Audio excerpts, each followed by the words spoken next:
It's the savvy side of 9 to 5. Listen. Bueller. Laugh.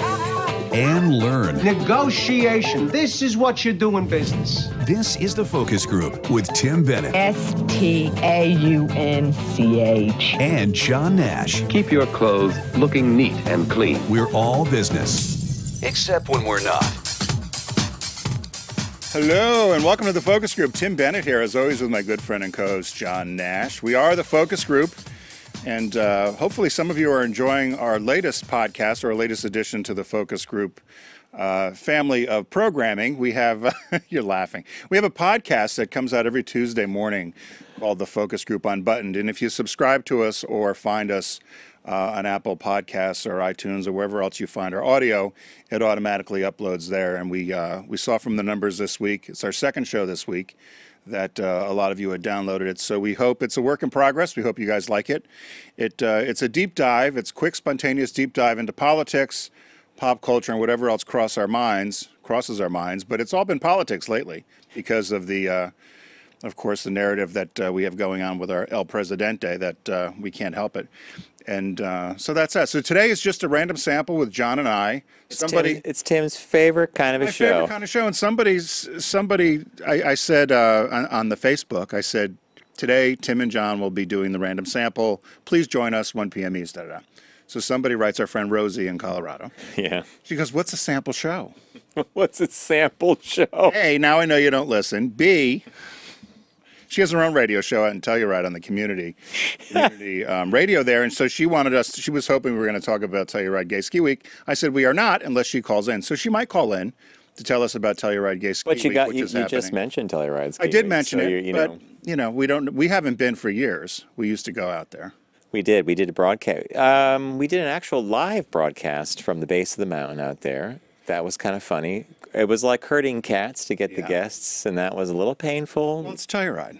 And imagine what it's like now when they all smoke pot.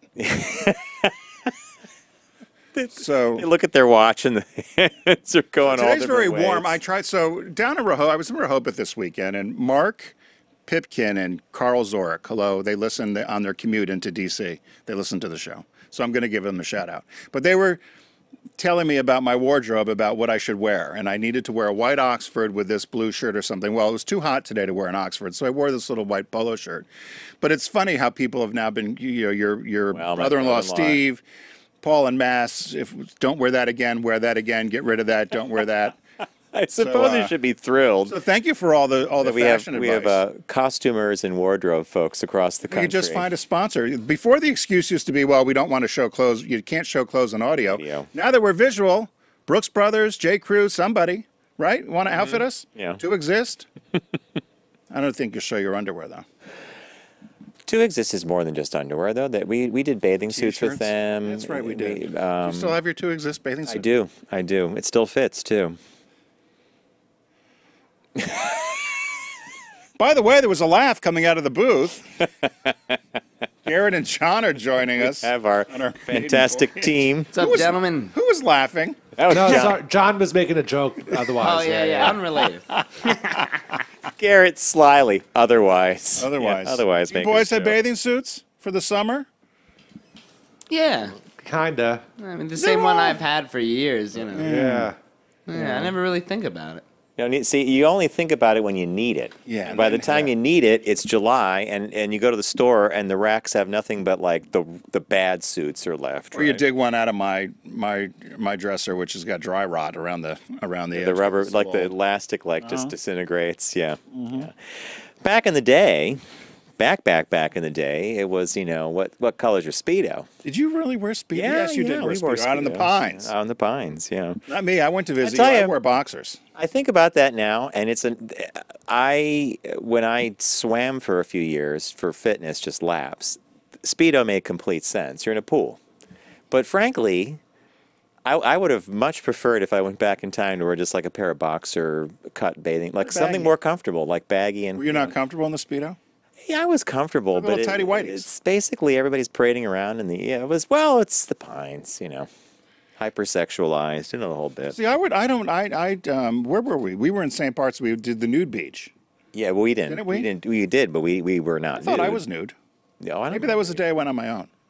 That might have been the day you went on your. And then one time when we were at that beach, the surf was so strong. That was that day that, oh my God, I'm so glad you were in the water because we're out there. And I really was. Panicked. Because the undertow was really. And you said, no, no, no. And you were like, everybody swim. I think we went sideways. Yeah, you swim sideways, and then eventually And you then get suddenly out. we were just like taking. It might take you out a half a mile. You never said that. Yeah, but you just have to be used. You just have to let it take you. I mean, you're going to do this, and eventually you'll get out of it. But what happens is you can't fight the ocean, right? So people will try to panic, and we all do it. We've all You done waste it. your energy. Yeah, but that was a particularly strong one. That beach was day. called Celine. Is that what it was? Celine Beach. I think there was nudity there. There was. It was a beautiful beach. It was I thought it was the nicest beach on that island, actually. Did you be nude in the pines, or is it Sure. legal or not? I don't know that anybody's out there to enforce it, but yeah, I you was could do wondering. that. P-Town was similar to that too. There Right? had one area that was the nude beach. Yeah, way down by the rocks and the gravel. I don't think Delaware. I don't think Delaware is. I don't know. I'm gonna have to. Not that I'm. Back in the day, I might have gone. I don't know now. Would you go to a nude beach now? I could, but I'm mean, not. would you go nude? No. I've never been in the least bit intrigued by that. I actually think guessing and not seeing is far more sexy than seeing. In fact, one day, years and years ago, we were in P-Town. We were walking through the rice paddy. It's almost like you're holding up your towel. When and everybody stuff over gets your upset head. every time we mention it. Oh, Because you're picking going up through this like P-Town. water/sand feature that flood. It's like a floodplain for when the tide comes in, right? But the tide It's was not out, a nice beach. and we're walking along, and this really good-looking guy comes towards us, and he's wearing nothing. Really? And You get mosquito bit? well, I don't know about the mosquito part, but anyway, he comes towards us. And he says, he goes, hey, good afternoon. He smiles. And as he walks by, I said, hold it. I said, you're one of the very few people who could do what you're doing right now. And he just makes a smile and he says, what do you mean? I said, well, it's usually the ones that shouldn't that do and the ones that you want to don't. And then he figured it out. Like, so he Is that was your subtle way of trying to flirt? with Bob saying next to me. Yeah. Hey, poor Bob, once again. Your heart goes out to Bob, Because I right? have to poor Bob who had to withstand all that. Yeah, I don't know. I don't think I would do the nudity again. So what But brought all this on? The 72 degrees here on the eastern seaboard? I don't know how we got down this rabbit hole. No, Mark and Carl were telling me Yeah. what to wear when we What were to talking wear, about right. wearing. So yeah, so that was. Do they have any fashion tips for me?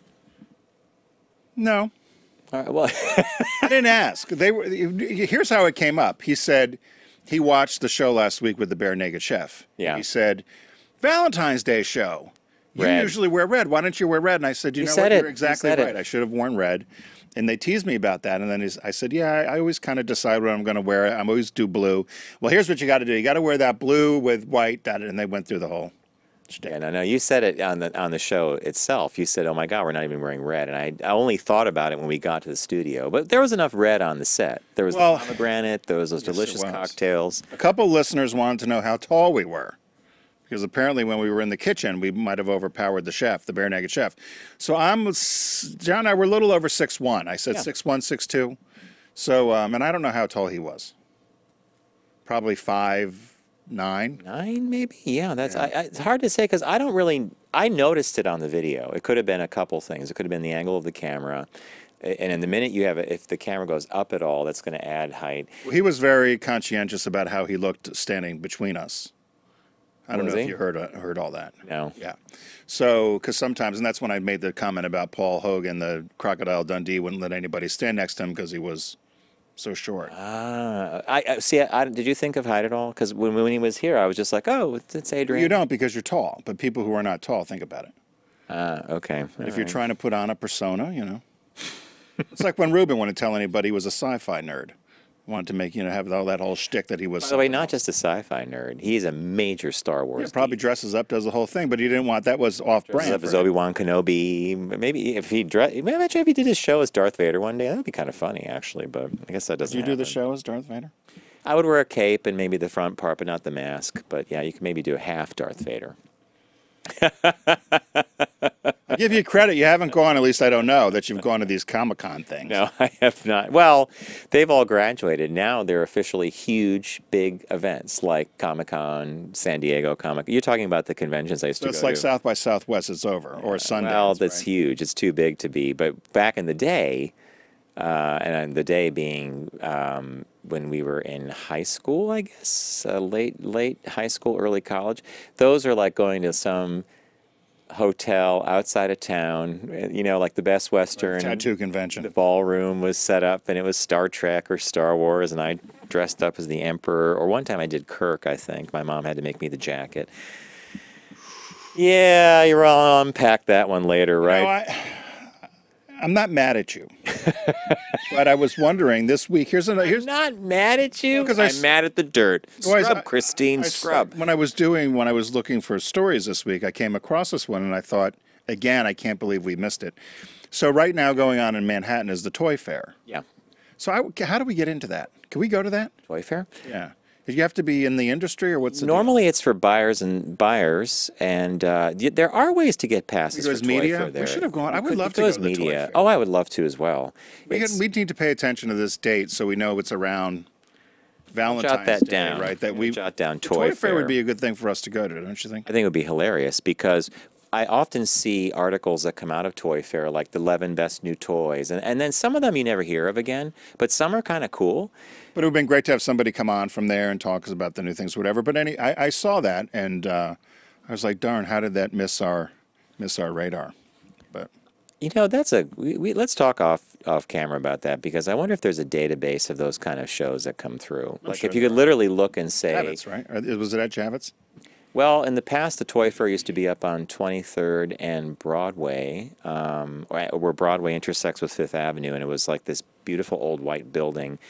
And I don't know if it's there now still. It could be at the Javits, but it was a cool time of year. And you knew Toy Fair was in town because they had characters. Wandering They had around. people that would dress up as like Barbie and whatever, and they'd be outside the building, and people with the big media badges or the exhibitor, whatever, would be going in. I think there's the candy show too. I wouldn't mind going to. I love the candy show. I'll take that one. Candy too. show, yeah, okay. So anyway, what caught your eye this week? What caught your eye? Here's what Tim and John found.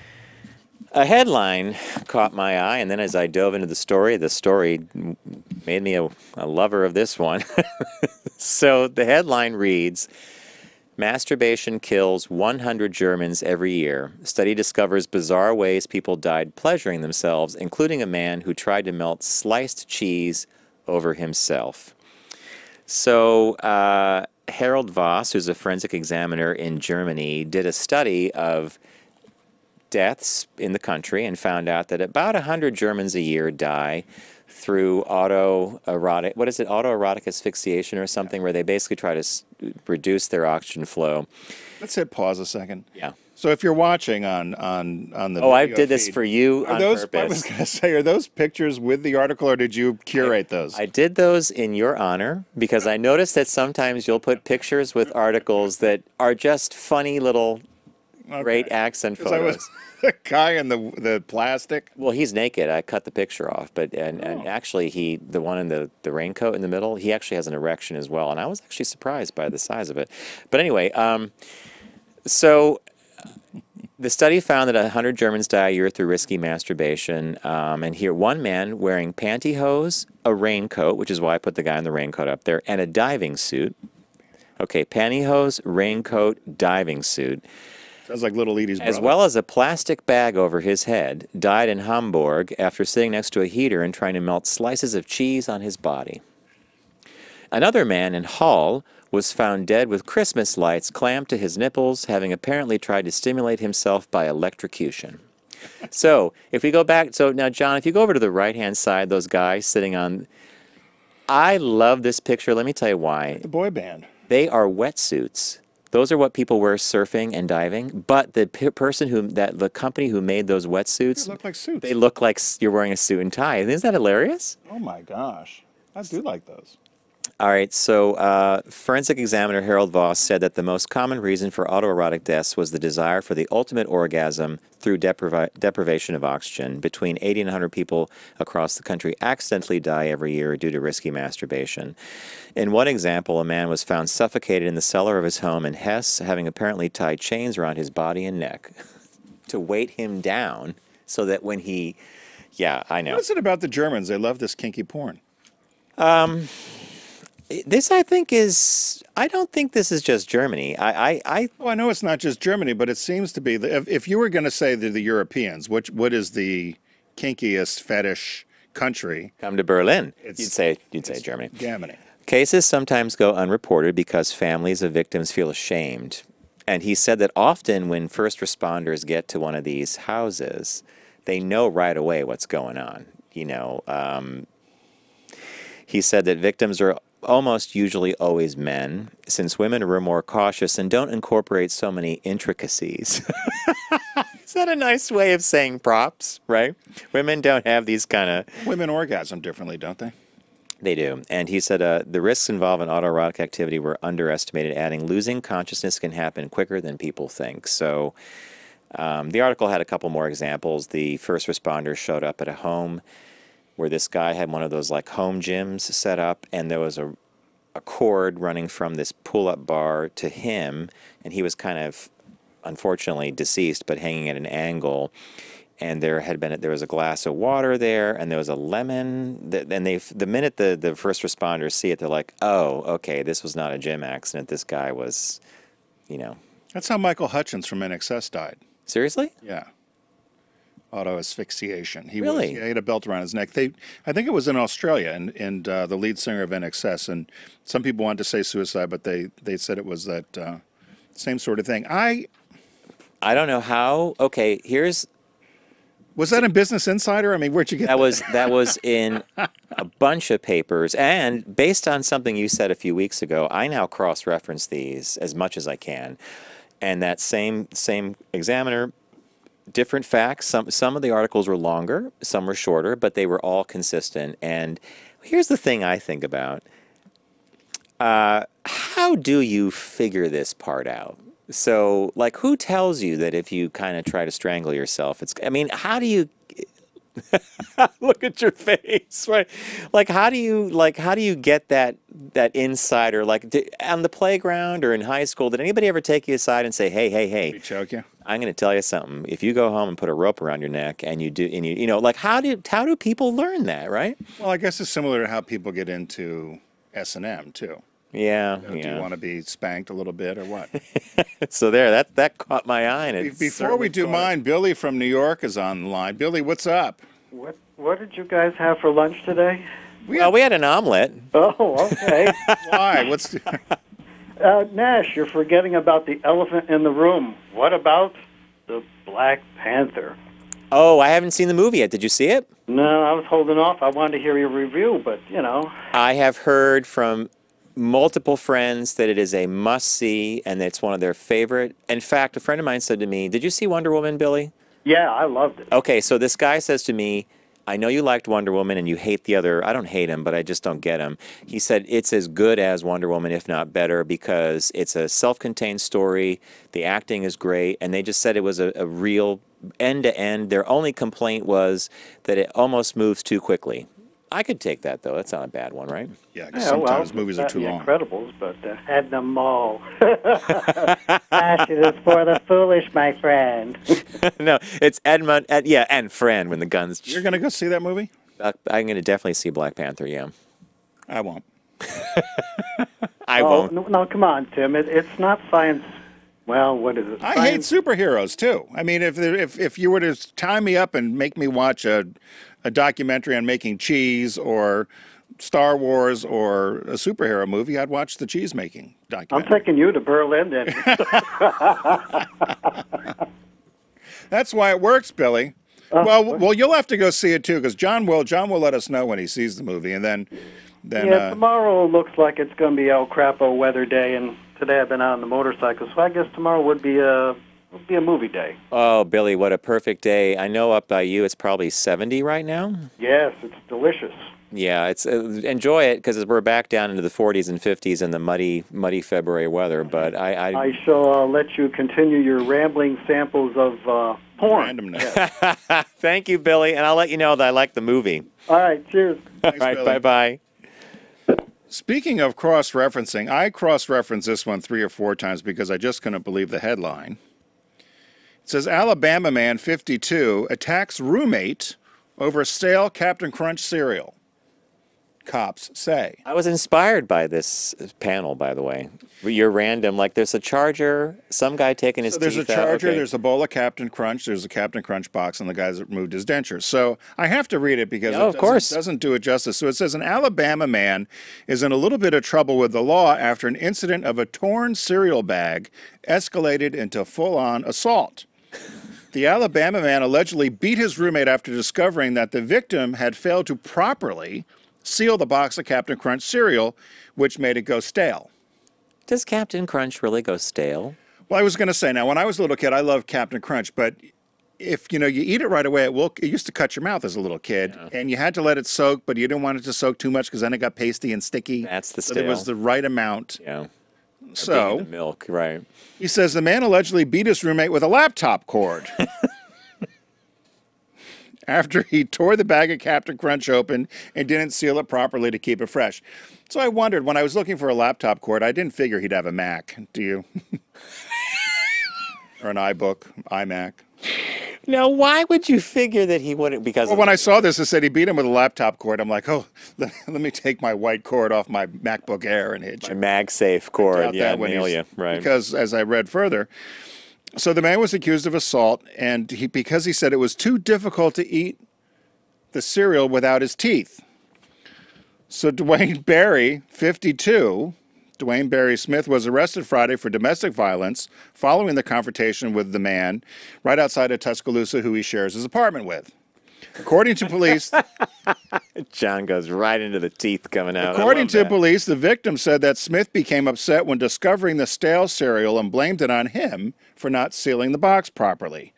He was especially perturbed since he's missing teeth and he had difficulty consuming the stale cereal.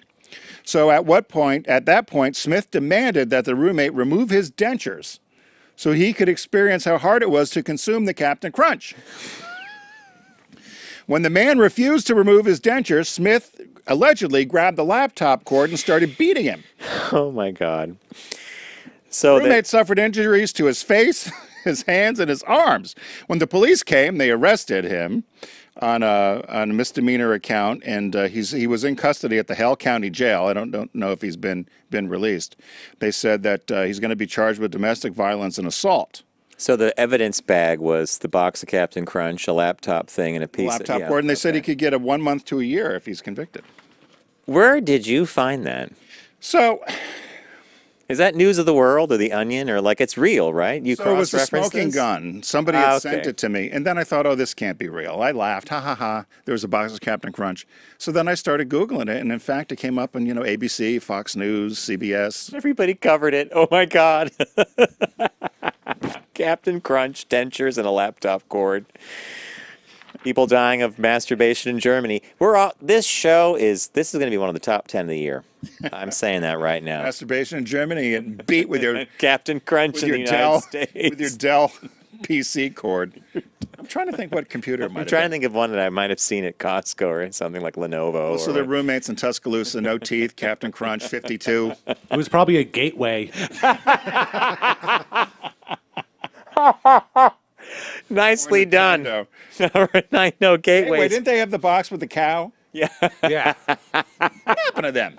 Well, that's the point. Yeah. It was probably a gateway. It was like so old they don't even exist anymore. That was Imagine good. Getting beat with a laptop cord. No. Over Captain Crunch. Take your teeth out and see how hard it is to eat. I won't take my teeth out. Take your teeth out. Then you start beating them.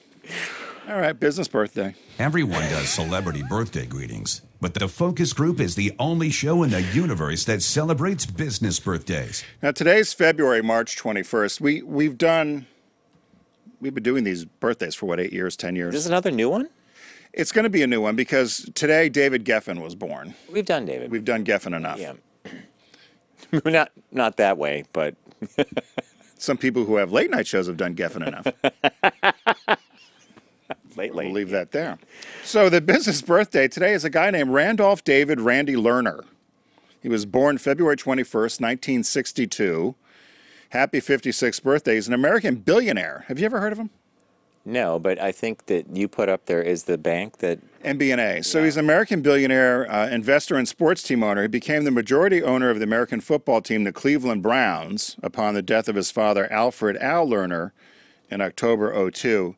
In August 2012, he sold the team. He also became the owner of the English football or soccer club Aston Villa as part of the Premier League in '06, which he also sold in 2016. He's worth an estimated $1.1 billion. I should have known Al Lerner because I did some work with MBNA, and I remember the owners, but I wasn't really paying attention to their names. I think they were bought by, or they bought Bank One, and then exactly right. Yeah, went down the path. So Lerner started out as an investment analyst at the automobile insurer Progressive Corporation in 1991, and then he started his own independent investment firm with Progressive called Securities Advisors. And they did mostly arbitrage, and then he shifted his focus to equity investing. And when his father, in 1993, this is nice, Randy Lerner became a director at MBNA because his father invested $800 million into the bank. And so when his father invested $800 million, I guess you can get a director's job. Mm-hmm. You bet. Aren't you saying? Yep.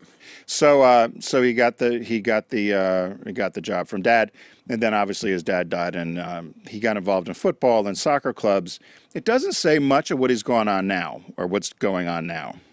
That it did say though that he has a place in Amagansett, New York. Is that how you say it? Yep. And he owns a community square shopping center there. And the Wall Street Journal reported that from 2007 to 2011, Cleveland Browns transportation was the most frequent flyer in and out of the East Hampton airport.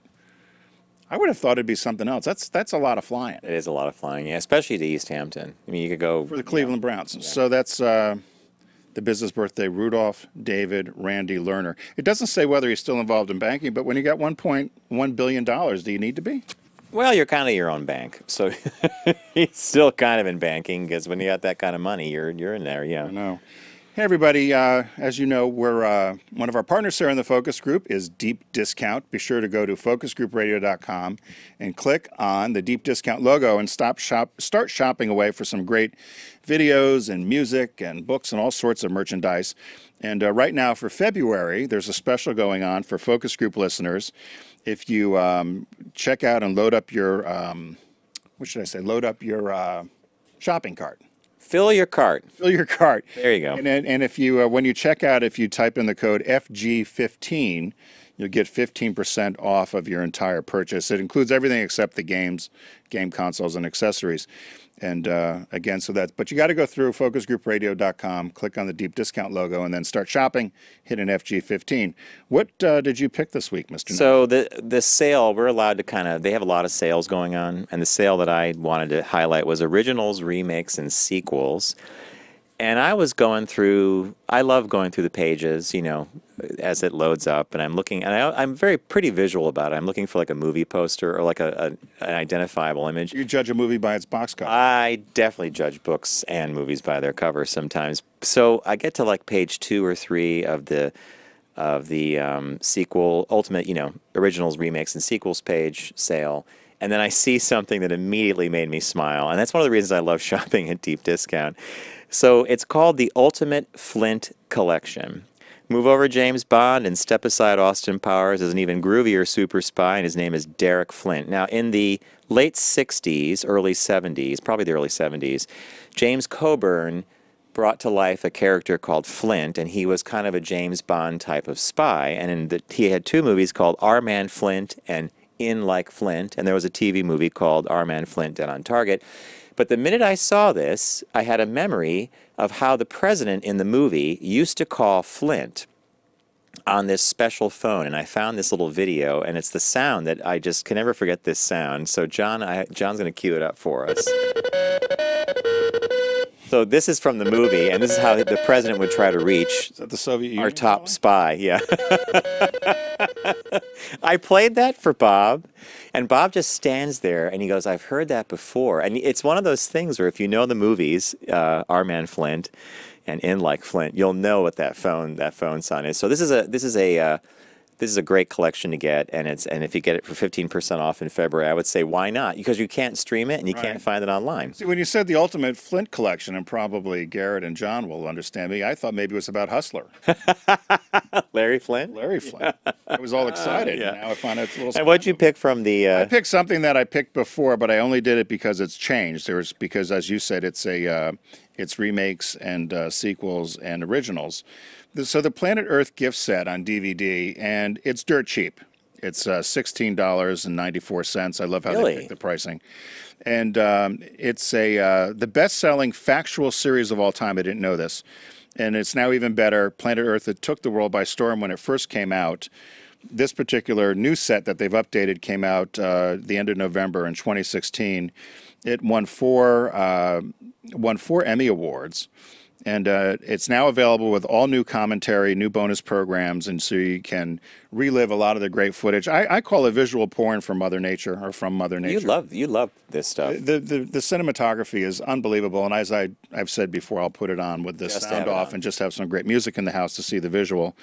And so that's available. I couldn't believe the price, so that was what I picked for my deep discount find this week. And we got some new releases as well. So two new releases. Sorry, the first one is Daddy's Home 2 on Blu-ray. Will Ferrell, Mark Wahlberg, John Lithgow, and Mel Gibson, and also John Cena star. This is the second movie in this Daddy's Home where it's like birth father, adopted father thing. And so Mark Wahlberg, his dad is tough guy Mel Gibson, which is pretty good casting, and it's Will Ferrell's father is John Lithgow, which is, again, a nice little pairing, but I have not seen it. I've not seen it. Sounds good from the description. Sounds like a good comedy. What's the other one? The other one is called Lady Bird, and it takes place in 2002, and it's teenage angst. It's about a girl trying to navigate the turbulent social waters of her senior year in high school. She has an overworked but tough-loving mom who's Laura Metcalf. Laurie Metcalf was from Roseanne, right? Yep. And so that's available as well. This is also up for her as an Oscar for Best Director and possibly Best Picture, I think. Oh, it is? I didn't see that. Maybe it's not Best Picture, but I know Lady Bird, the woman who, because I'm pretty sure she's up for... First, I thought it was about Lady Bird Johnson. I'm way off on the movies today. Flint and Lady Bird. Hey, so it's the originals, remakes, and sequels sale, the main sale. Go to focusgroupradio.com, click on the deep discount logo, go to deep discount, start shopping. FG15 gets you 15% off it's a one-time use code, only in the month of February. We've gone over Ultimate Flint, which is some of my favorite spy movies from mock spy movies, I should say, from the early 70s. You had I did factual documentary, Planet Earth gift set. And two new releases, Daddy's Home 2 and Lady Bird. What do we say, Garrett? Thanks, Deep Discount. All right, folks, stay with us. We're going to take a quick break, and when we come back, we're doing the random sample LGBT headlines from around the globe.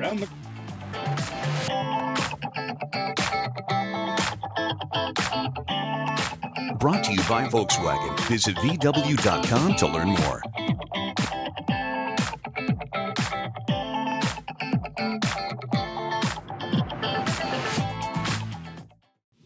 Focus on the savvy side of 9 to 5 with the Focus Group. Try, really try. Listen, laugh, and learn with Tim and John. I never try anything. I just do it. Hey, welcome back to the Focus Group. Tim Bennett here. As always, with my good friend and co-host, John Nash.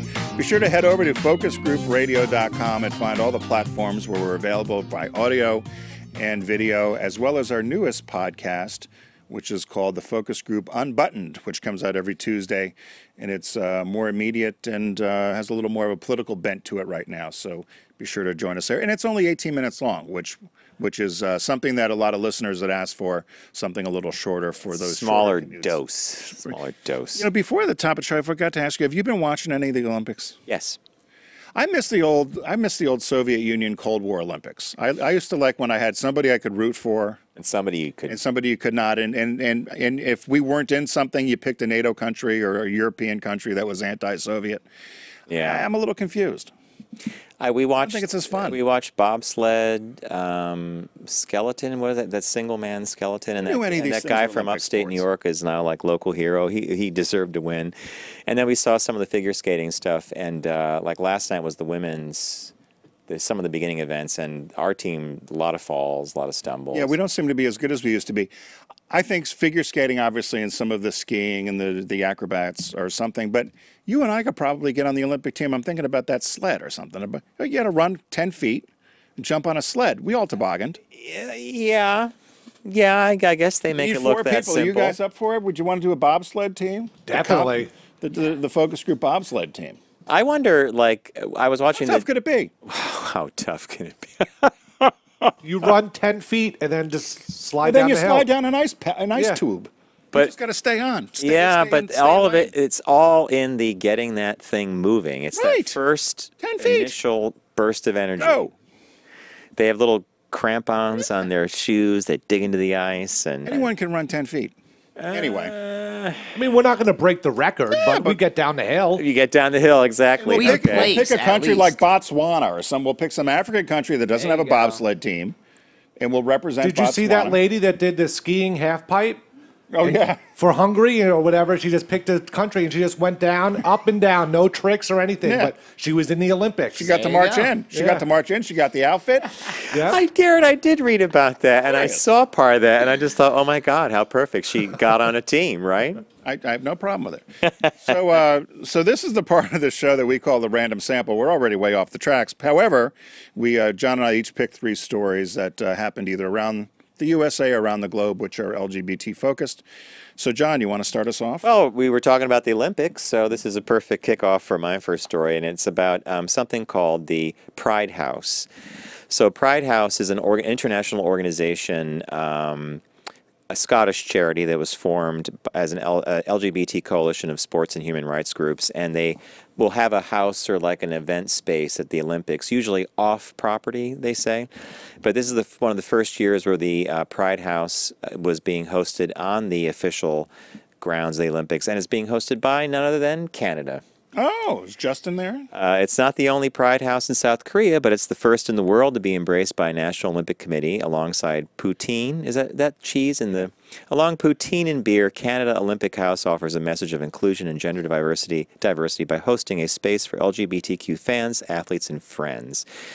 The idea for this Pride House, organized in collaboration with South Korean activists, is based on the tradition of Olympic delegations opening hospitality houses to showcase their home nation's culture and history and welcome fans.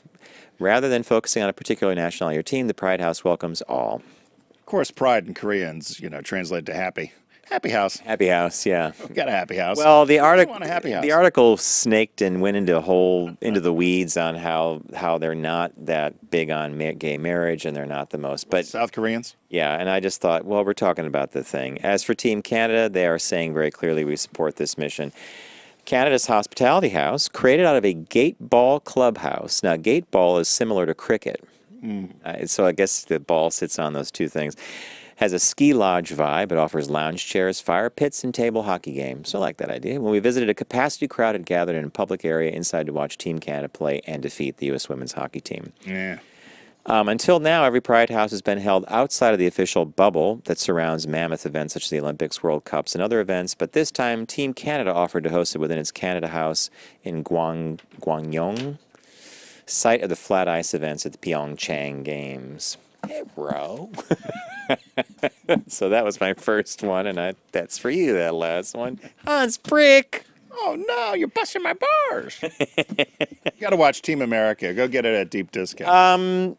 We want to announce that that's going to be an official movie. That's going to be one of the official canon movies of the focus group. And I think what we should do is, if you buy, well, we'll do that later. Yeah. We have a whole plan about We think Team America. You pop that in now. What is it? 10 years old, right? 2009. Just change Il to Un. Just change Kim Jong-il to Kim Jong-un. You're done, right? Yeah. Mine. So my first story. The headline is Army Secretary: soldiers unconcerned about transgender military service. So the new, and there's his pictures on here if you're following along. That's the new Secretary of the Army named Mark Esper. So he's been traveling around to Afghanistan, to parts of Europe, to other bases, South Korea, and has been talking to the troops about the impending ban that Trump has announced for not having transgender people serve in the military. And it's supposed to come into effect actually today. The Pentagon is supposed to submit to President Trump their recommendation as to what they believe about transgender service, and according to his directive, which he made last August, banning transgender people from serving. And they're not sure. They said they're not sure what Trump will do. But so the secretary of the Army went on this listening tour, and it was interesting what he found. So the decision's supposed to go into effect whatever happens, whether he does the ban or not. It's supposed to be made by March 23rd. So Mark Esper says, you know what, he said, I went around to all the bases and talked to everybody, and the only real concern our troops have right now is food quality and pay. Food quality and pay. Okay, he said they've asked him all kinds of questions about serving with troops that had male female, and he said he talked to 6 or 7 different transgender service people. They said that there's some estimation that there's 15,000 transgender people serving. Some say it could be between 1,300 and 6,000. Either way, they said that they're serving. And the other thing that people said they're more concerned with is we just want to make sure that everybody wants to be treated with a clear set of standards. He said at the end of the day, the Army is about standards. It's a standards-based organization. Make sure everybody has the same opportunity, everybody's treated fairly, and everybody is graded on the same standard. But if you're asking us about issues we have, it's food quality and pay. It's not about transgender people who have volunteered to serve their country. And they said what it really boils down to is they said the Trump administration, and I'll add my own Maxine Waters reference, and the scumbag cronies have created this wedge issue where there wasn't one or there isn't one. And they said it proves that this trans ban is wrong. It's wrong on politics, wrong on policy, wrong on principle. It's bigoted and puts political expediency before respect for those who want to serve. So it's interesting. They said the other guy who was supposed to come in to be that started this ban and also started the ban in Tennessee, he ended up pulling his nomination out to be Secretary of the Army, but he's now running for Congress in Tennessee. All right. What's your number 2? Number 2, GOP lawmakers introduce bill to call same-sex marriage parity marriage. Now, this is in South Carolina. The bill received its first reading in the South Carolina State House about a week ago, and it's entitled the Marriage and Constitution Restoration Act, and it seeks to amend South Carolina law to include new definitions around marriage. In short, it will define certain terms, including parity marriage and marriage, to provide that parity marriage policies are non-secular in nature, to prohibit the state from respecting, endorsing, or recognizing any parity marriage policy or policies that treat sexual orientation as a suspect class, and for other purposes, basically, basically, a same-sex marriage is now the law of the land. It wants to create a 2-tier system. So they're trying to redefine the word so that there's a parity of marriage and then there's the religious version of marriages. Well, these are 3. These are 3 of the Gang of 6. They're called. I didn't even bother taking their names dandies, down. Dandies, aren't they? Well, dandies. You know, I look at these faces and I'm like, you have nothing better to do with your time than to worry about calling marriage a parity or not. Like, there's... But they're pro-gun. Oh. So it says marriage between a man and a woman is natural, neutral, and non-controversial. Well, I think that a 50% divorce rate means it's not exactly non-controversial. I mean, you know, okay... the bill notes that civilization for millennia, in the bill for millennia, have defined marriage as a union between a man and a woman. Marriage between a man and a woman arose out of the nature of things.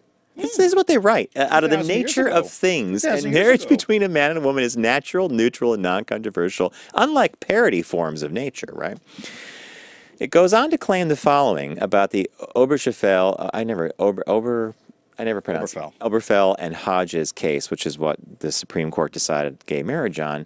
So these guys, the 3 of them say, or the 6 of them actually, but I showed 3, there has not been a land rush on gay marriage. So they're acknowledging that the doors are not being stormed down by people trying to get married, but there has been a land rush on the persecution of non-observers by secular humanists and an effort by secular humanists to infiltrate and indoctrinate minors in public schools to their religious worldview, which is questionably moral, plausible, obscene, and is not secular. And it's unsettled whether or not sexual orientation is immutable or genetic and is therefore a matter of faith. Here we go again, folks, with the intersection of things that are not supposed to be intersecting in our culture, right? Church and state. I bet Believe what you go into that little building and believe and say what you want to say, but the minute it comes to the town square, now it's not so. I bet you $100 they're anti-woman's right to choose, they're pro-gun, they're pro-restriction for voter rights. Yeah. But want nothing to do I with. should have done research on that for these guys. You don't have to. And they want nothing to do with gun control or restricting people to get these military style weapons. I mean, it's disgusting. They're scumbags. The community, the LGBT community, was like, okay, don't you? And they said this hateful, discriminatory bill. Don't you? And the woman from down there and this guy were like, don't you have anything better to do with your time? Aren't there people that need your help or whatever? So that was my second one. What's on your second list there? Well, I'm not a fan of either of the paintings that the two Obama the new official portraits, yeah. But there's some controversy within the gay community about the painter Kehinde Wiley, who painted President Barack Obama. It's the picture of him, and if you're watching him in the leaves in the trees, and each one of the flowers, I didn't realize this, they all symbolize something. And one of them symbolizes flowers from where he was raised in Hawaii. One's an African violet, and one is I believe, a chrysanthemum. So he talked about the symbolism, the chrysanthemum, which is the official flower of Chicago, and the African lily, which represents Africa, and the jasmine of Hawaii. So I thought, well, that was kind of cool. But this artist, he's from New York. His name is Kehinde Wiley. And so him and the woman, Amy Sherrod, who painted Michelle Obama, they made a big deal when they did the unveiling that they were the first two African-American artists ever to paint presidential portraits. There's apparently 1,600 of these portraits hanging around in the gallery there. I didn't realize that. I thought it was just one, but they said there's a bunch of portraits of different presidents. And what's happened is the gay community has gotten a little upset because they said the fact that they made a big deal about announcing that that they were the first African-American artists, but in the case of Kehinde, they didn't announce that he was gay.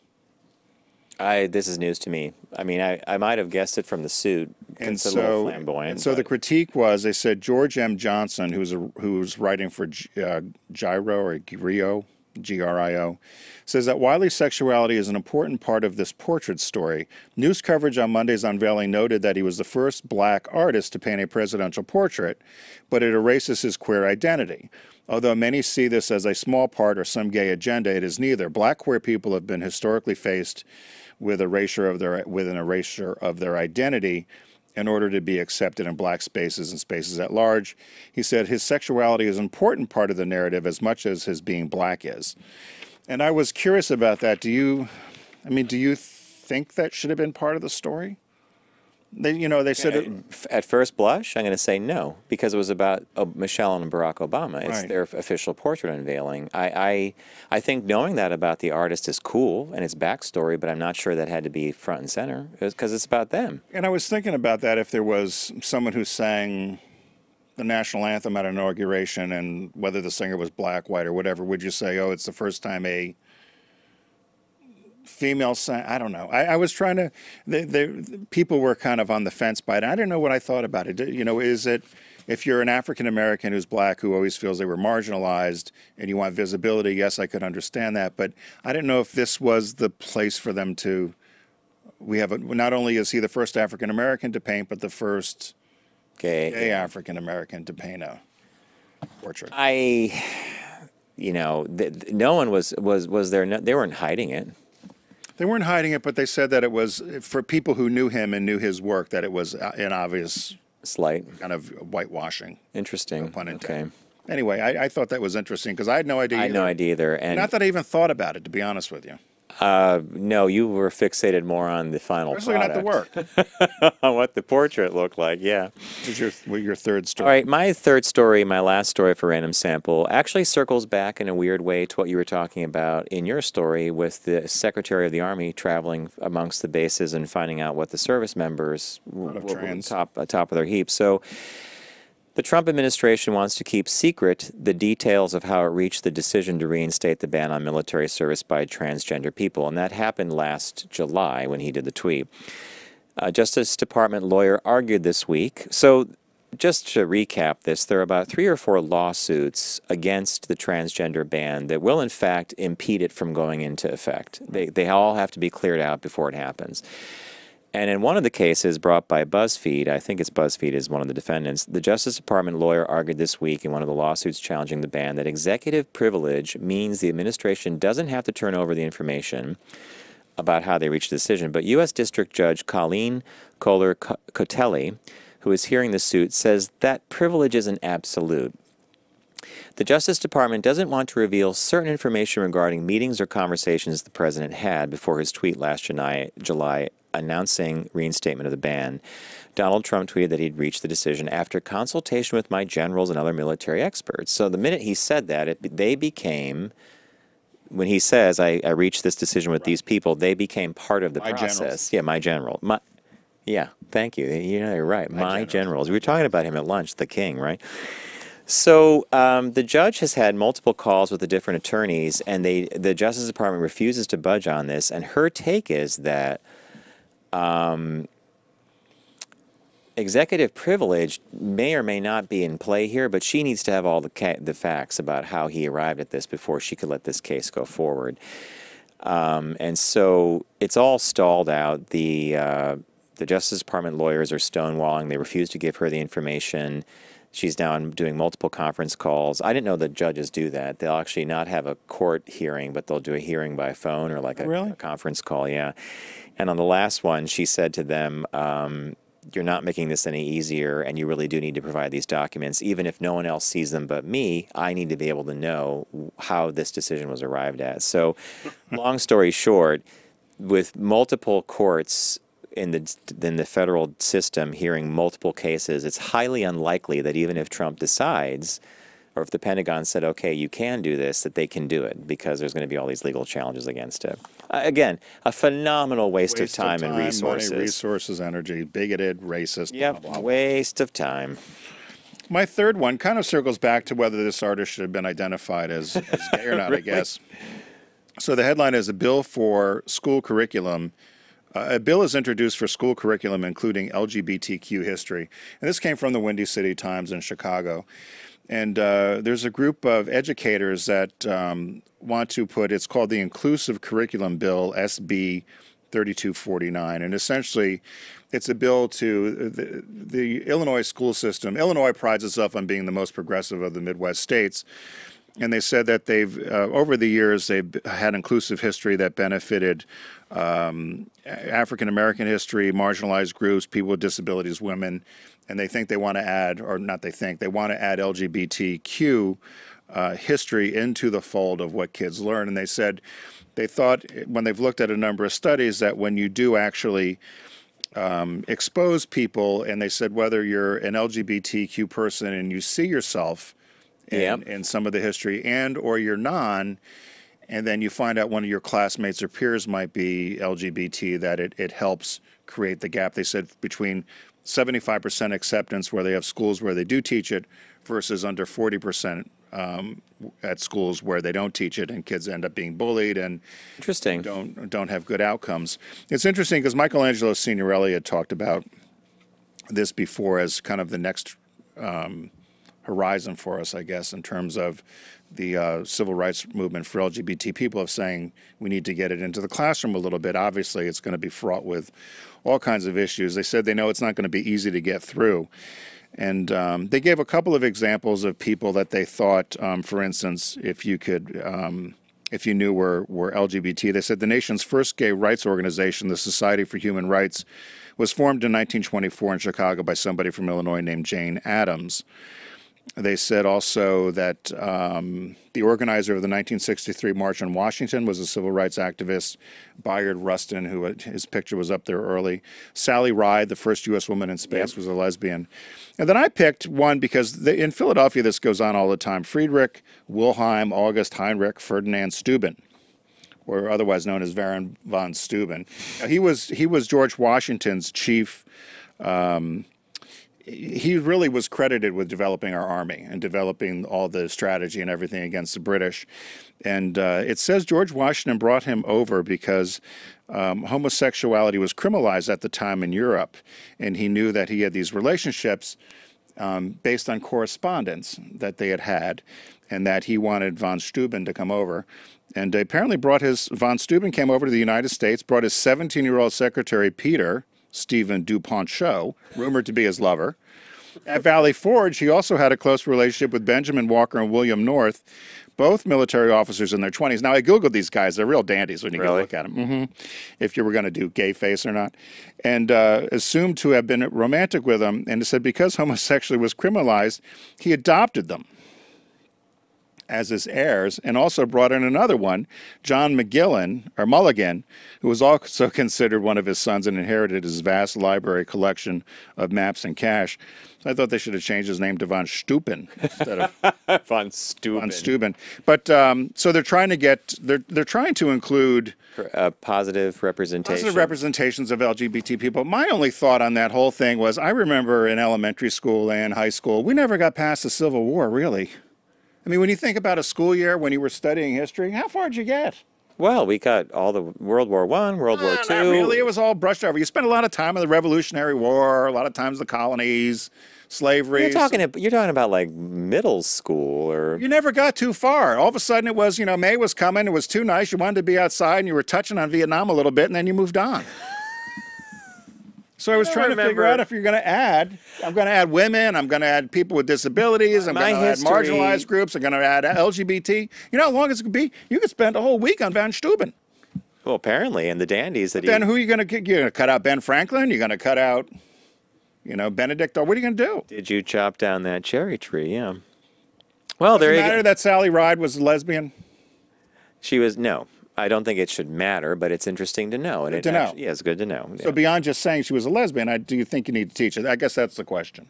So it's going to be Illinois. It's going to be fraught with. Yeah, but I think the thought process behind it is a noble one, because just the statistic alone of knowing that, if it reduces bullying and increases tolerance, then I think it's probably smart. You're right, John. You always make it nice.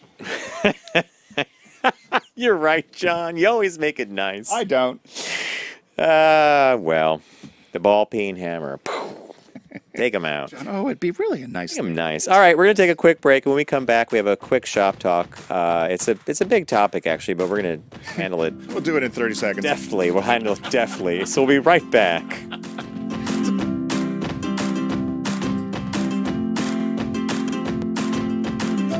Brought to you by Volkswagen. Visit VW.com to learn more.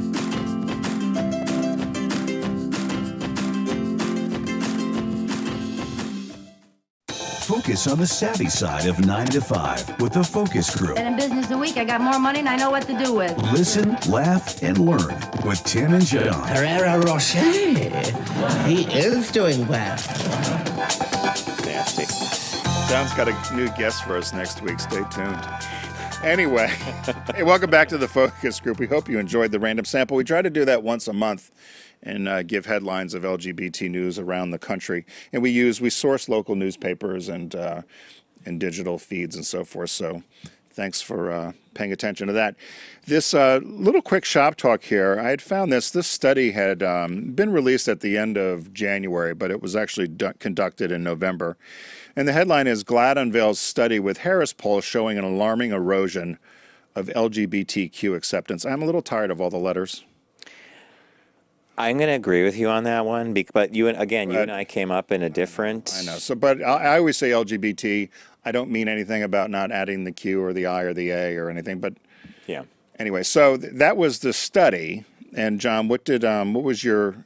When you read the piece, what did you think? Highlights. Less than half of non-LGBTQ adults, 49%, reported being very or somewhat comfortable with LGBTQ people across 7 situations. It's a significant decline from the 53% the survey recorded in the previous year. The next one is GLAAD, and the Harris poll, who conducted this, found that 55% of LGBTQ adults reported experiencing discrimination because of sexual orientation or gender identity. This number is a significant increase from the previous year of 11 percentage points. Previously, it was 44.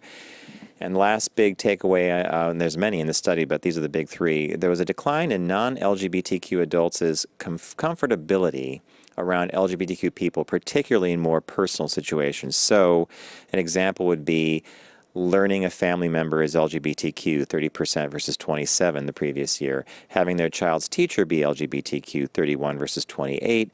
28 was the previous year's number. And learning their doctor is LGBTQ, 31% versus 28%. They see this as a casualty of a tumultuous year in politics and the degrading of our national dialogue. I think that we can kind of pinpoint the White House on that one, but Tim and I, we talked about this beforehand, and I think we have a kind of a theory about this, right?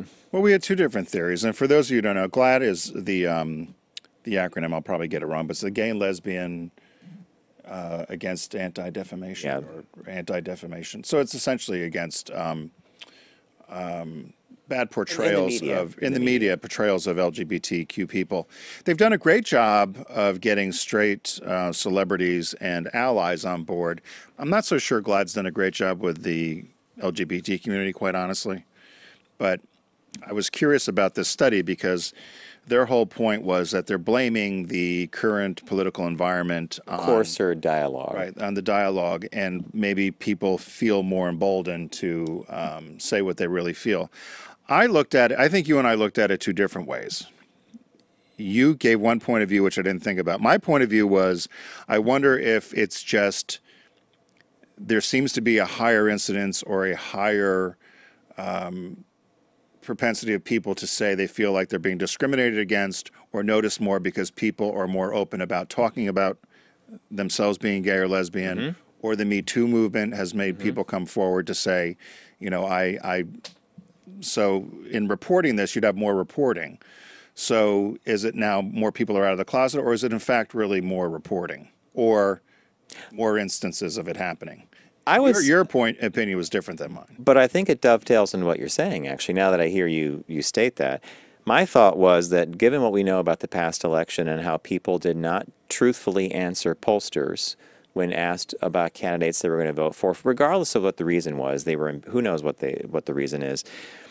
I would extrapolate that and say that now the environment allows people to say, no, this is what I really feel. Gives you permission, right? And these percentage numbers that they're quoting, I would love to know from the study what the error, are we in plus or plus 3, plus 5, plus or minus? It said, well, there was 2,100 and I guess 300 and change were LGBTQ, the rest were straight.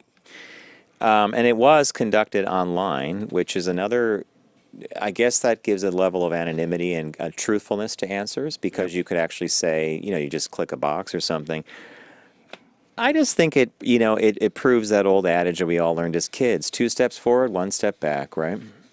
Yeah, and it's not a huge step back. The numbers are the numbers, but I just think it's a combination of what you said: broader reporting, or you know, more people are opening up or saying this, so the reporting is changing, and the very people that are reporting. And maybe we're just in a period where now, instead of being politically correct or thinking you're politically correct and saying, oh, I love all the gay people, now you can say, I'm not so comfortable with it. It's okay to say. It's okay to say, yeah. Because Trump talks about Muslims and anyone who's non-white Christian as the least racist person you'll ever meet on planet Earth. And that I can tell you. That I can tell you. And I'm the smartest, too. Smartest. But it did say they got a $15 million grant from the Getty Foundation to help further, right, to help further the LGBTQ cause worldwide and gain more acceptance. I do think they've got, obviously the objective is certainly noble, but I don't think it will ever happen. It says they want to live in a world where LGBTQ is 100% accepted. My big takeaway for all this, if I could encapsulate this, your point of view, my point of view, you ball it all together, everybody, you got to be paying attention. It doesn't matter what part of the linear timeline you're on, if you're in your 20s, if you're in your 60s. It's wise to be paying attention to the sentiment of the country about this, because we have made amazing advances in my lifetime, right? Yeah, well, yes. And so I can't complain about that, but I just don't take it for granted. I just do not. Maybe, and that, call me cynical, but I just don't take it for granted. But you were talking about that with me at lunch, about how there was you wanted to share, and maybe we can get it and share it next week or in the future. Oh, that article I read. The article about the 20-something gay guy who's like, oh, What's your problem, old man? What's your problem? If you're older, you're grouchy because we're swanning around and we're out and we're kissing in school, and I don't get that. I don't see that. Maybe if you grew up in New York or Los Angeles or Chicago or San Francisco, that's your school. I challenge all those folks, and I see them a lot on weekends. Name 5 companies to me that are actively marketing to LGBT consumers. Consumers. Don't talk to me about the employee resource groups and all that other nonsense, that feel-good guilt money. Talk to me about people that are actively going out and marketing and talking to the LGBT consumer, and nobody can name 5. Could they name even 2? They'll say the olds, Absolute. Well, I haven't seen an Absolute thing in quite a while. I see a lot of Stoli. I see Tito's. And if you're the one asking the question, the first answer better be Volkswagen. Well, it should be Volkswagen, right? But I think Volkswagen going into our 8th or 9th year. They've been out there. They're not. Yep. They're very proud of it. They've sent us to Out and Equal. We've been down to speak to their employees, and they're one of the few brands that have actually put money behind the LGBT consumer and have an LGBT voice. But there's so many brands. Subaru stopped doing it a number of years ago. They still do some little events, regional events. They're riding on the fumes. But then the LGBT community never called them on the carpet for it. So, I think companies have moved on. I know a lot of companies don't do African American. They don't do women. They don't do a lot of niche marketing anymore. So they can ball it all up and say, well, we're reaching everybody at the same time. Or you make one commercial because we got a gay in the office. Got a gay in the office.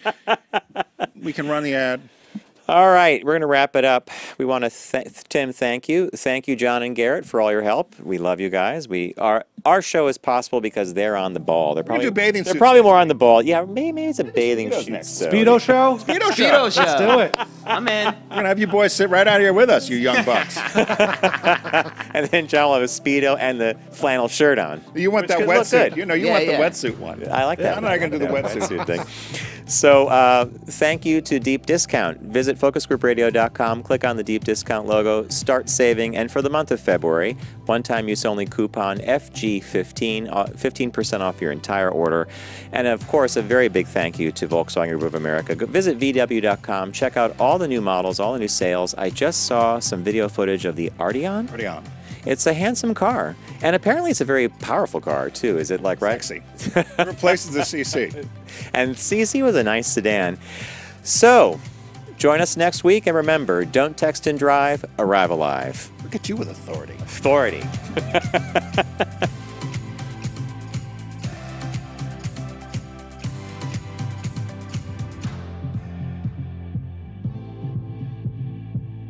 It's the Focus Group with Tim Bennett and John Nash. Formerly on Sirius XM satellite radio and now accessible on all platforms. Subscribe, like, and rate us on your platform of choice. Learn more at focusgroupradio.com. That was a stunning focus group.